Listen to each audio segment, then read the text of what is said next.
ចំណុចទី3នេះវារយៈទិញអាវមួយមានតម្លៃស្មើទៅនឹងផលបូកបាទផលបូក7តួដំបូងនៃចំនួនបឋមនិងបាទគុណនឹង100បាទតើអាវរបស់វីរៈមានតម្លៃប៉ុន្មានរៀលបាទអញ្ចឹងនៅចំណុចនេះគេសួរអំពីតម្លៃរបស់អាវវីរៈដែលគិតជាប្រាក់រៀលបាទ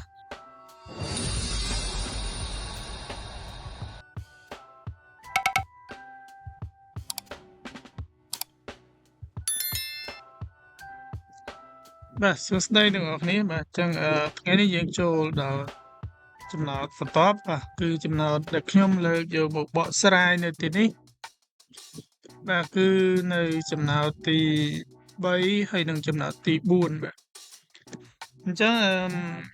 ខ្ញុំក៏សូមអធិស្ឋានអ្នកនរគ្នាដែរនៅក្នុងការដែលបកស្រាយទៅមិនបានក្បោះក្បាយ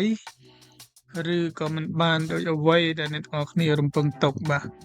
ប៉ុន្តែចំពោះខ្ញុំនឹងធ្វើឲ្យល្អប្រសើរបាទសម្រាប់ទាំងអស់គ្នាបាទអញ្ចឹងនៅក្នុងវីដេអូមួយនេះបាទខ្ញុំនឹងបង្ហាញអំពីវិធីដោះស្រាយចំណោទទី3នៅក្នុងទំព័រទី61បាទហើយនឹងចំណោទទី4អញ្ចឹងចំណោទទី3នេះវារយៈទិញអាវមួយមានតម្លៃស្មើទៅនឹងផលបូកបាទផលបូក7តួដំបូងនៃចំនួនបឋមនិងបាទគុណនឹង100បាទតើអាវរបស់វីរៈមានតម្លៃប៉ុន្មានរៀលបាទអញ្ចឹងនៅចំណុចនេះគេសួរអំពីតម្លៃរបស់អាវវីរៈដែលគិតជាប្រាក់រៀលបាទអញ្ចឹងយើងមើលបាទផលបូក7តួដំបូងបាទអញ្ចឹង7តួដំបូងនៃកតាបឋមអញ្ចឹងយើងដឹងហើយបាទចំណោទមុនបាទ5តួដំបូង3តួដំបូងបាទមានប្រមាណមាន3មាន5បាទមាន2មាន3មាន5មាន7អញ្ចឹងដល់មកចំណោទទី3នេះគឺមានរហូតដល់7តួដំបូងអញ្ចឹង7តួដំបូងនៃបាទផលគុណកតាបឋមអញ្ចឹងយើងមានប្រមាណវិធីហើយនឹងរបៀបឆ្លើយបាទអញ្ចឹងយើងអ្វីដែលយើងរកនៅទីនេះបាទយើងរកតម្លៃអាវវីរៈបាទតម្លៃអាវវីរៈអញ្ចឹងយើងដឹងហើយថាផលបូកបាទផលបូក7តួដំបូងនៃចំនួនបឋមគុណនឹង100បាទអញ្ចឹងបាទនាំឲ្យយើងបានបាទយើងដឹងហើយថានេះគឺជា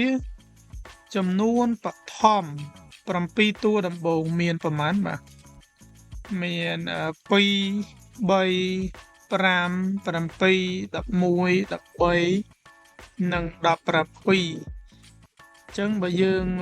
រាប់គិតទៅគឺ7តួល្មមបាទ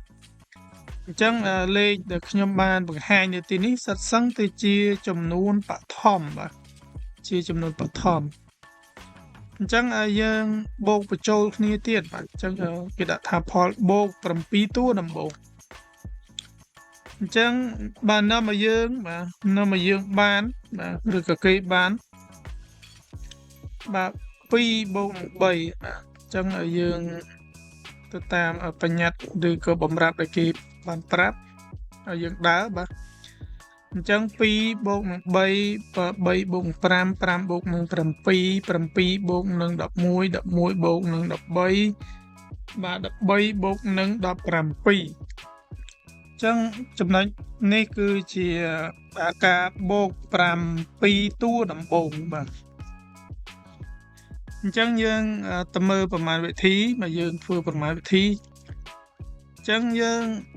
បូក7តួដូចគ្នាដែរបាទដោយសារចំនួនបឋមយើងមានរហូតដល់7តួបាទអញ្ចឹងយើងបូកមកបាទអញ្ចឹង2បូកនឹង3បាទបាន5បាទ5បូកនឹង5គឺ10បាទ10បូកនឹង7គឺ17បាទអញ្ចឹងយើងបូក បន្តគ្នាមកបាទរហូតទៅដល់ចុងក្រោយអញ្ចឹងយើងឃើញផលបូកបាទយើងឃើញផលបូកគឺស្មើទៅនឹងបាទ58បាទអញ្ចឹងយើងបាទឆ្លើយត្រង់កន្លែងចំណេះមកបាទគឺស្មើទៅនឹង58រៀលបាទអញ្ចឹងយើងឆ្លើយថាមកបាទដូចនេះឬក៏ដូចនេះបាទអាវតម្លៃអាវវិរៈបាទគឺ58រៀលបាទគឺ58រៀលអញ្ចឹងនៅក្នុងចំណោទទី3មានតែប៉ុណ្្នឹងឯងហើយសង្ឃឹមថាអ្នកនរគ្នានឹងអាចយល់ហើយឆ្ងល់ថាម៉េចបានចេញជារៀលបាទ58រៀលបាទអញ្ចឹងតាមបំរាប់នៃចំណោទគេបានឲ្យយើងគិតជារៀលបាទអញ្ចឹងយើងគិតជារៀលបាទអ្នកគ្នាខ្លះអាចយល់ថា58រៀលហ្នឹងអាចទៅជា$58ជាដើមបាទអញ្ចឹងអត់ទេបាទអញ្ចឹងចំណោទចោតសួររបស់ប្រធានរបស់យើងយ៉ាងម៉េចគឺយើងឆ្លើយបែបនោះបាទអញ្ចឹងយើងបន្តទៅទៀតបាទបន្តទៅទៀតនោះគឺចំណោទទី4នៅក្នុងចំណោទទី4នេះសហគ្រាសមួយមានកម្មករប្រុស48នាក់និងស្រី72នាក់កម្មករទាំងនោះត្រូវបានបង្កើតជាក្រុមតូចៗដើម្បីជួសជុលផ្លូវថ្នល់មួយកន្លែងដែលក្រុមនីមួយៗចំនួនកម្មករប្រុសនិងស្រីសមមាត្រគ្នាបាទតើគេបង្កើតជាក្រុមតូចច្រើនបំផុតប៉ុន្មានក្រុមបាទអញ្ចឹងនៅក្នុងចំណុចនេះបាទគេបំរាប់ដែលគេប្រាប់នោះគឺកម្មករប្រុសគឺ48នាក់កម្មករស្រីគឺ72នាក់ហើយគេប្រាប់មួយទៀតនោះគឺគេបែងចែកបាទជាក្រុមតូចបង្កើតជាក្រុមតូចហើយក្រុមនីមួយនោះគឺមានសមាមាត្រគ្នាបាទអញ្ចឹងពាក្យថាសមាមាត្របើសិនថា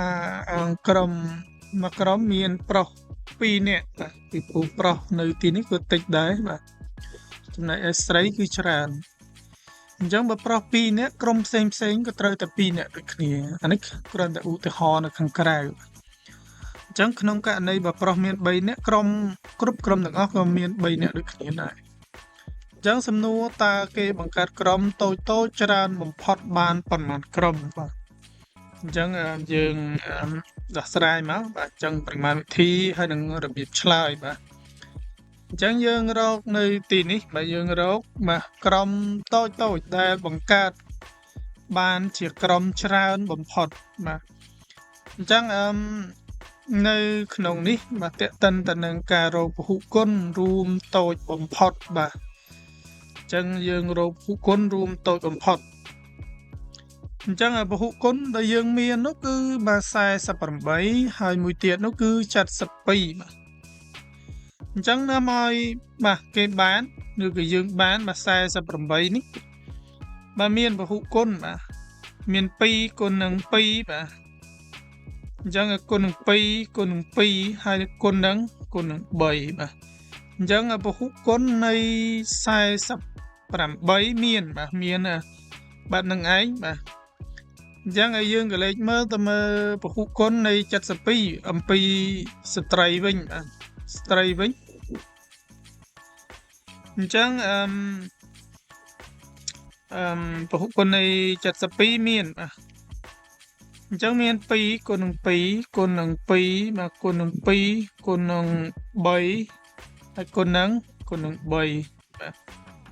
អញ្ចឹងយើងដឹងហើយបាទនៅចំណុចនេះគឺមានលក្ខណៈច្រើនបន្តិចបាទអញ្ចឹងដោយសារយើងរកពហុគុណរួម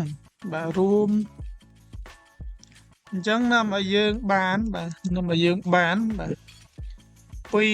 បាទគុណនឹង2គុណនឹង3គុណនឹង2បាទអញ្ចឹងដោយសារយើងមើលពហុគុណនេះរួមគ្នានេះពីចំណុចនេះអញ្ចឹងពហុគុណនេះគឺរួមគ្នាបាទនេះយើងដាក់លេខ2បាទអញ្ចឹងដល់ពហុគុណមួយទៀតនេះបាទគឺ3នេះនៅចំណុចនេះឯពហុគុណមួយទៀតនោះគឺ2បាទ2ក៏នៅចំណុចនេះ ប៉ុន្តែដោយសារនៅចំណុចនេះគឺមានយើងមើល3ដងបាទមាន3ដង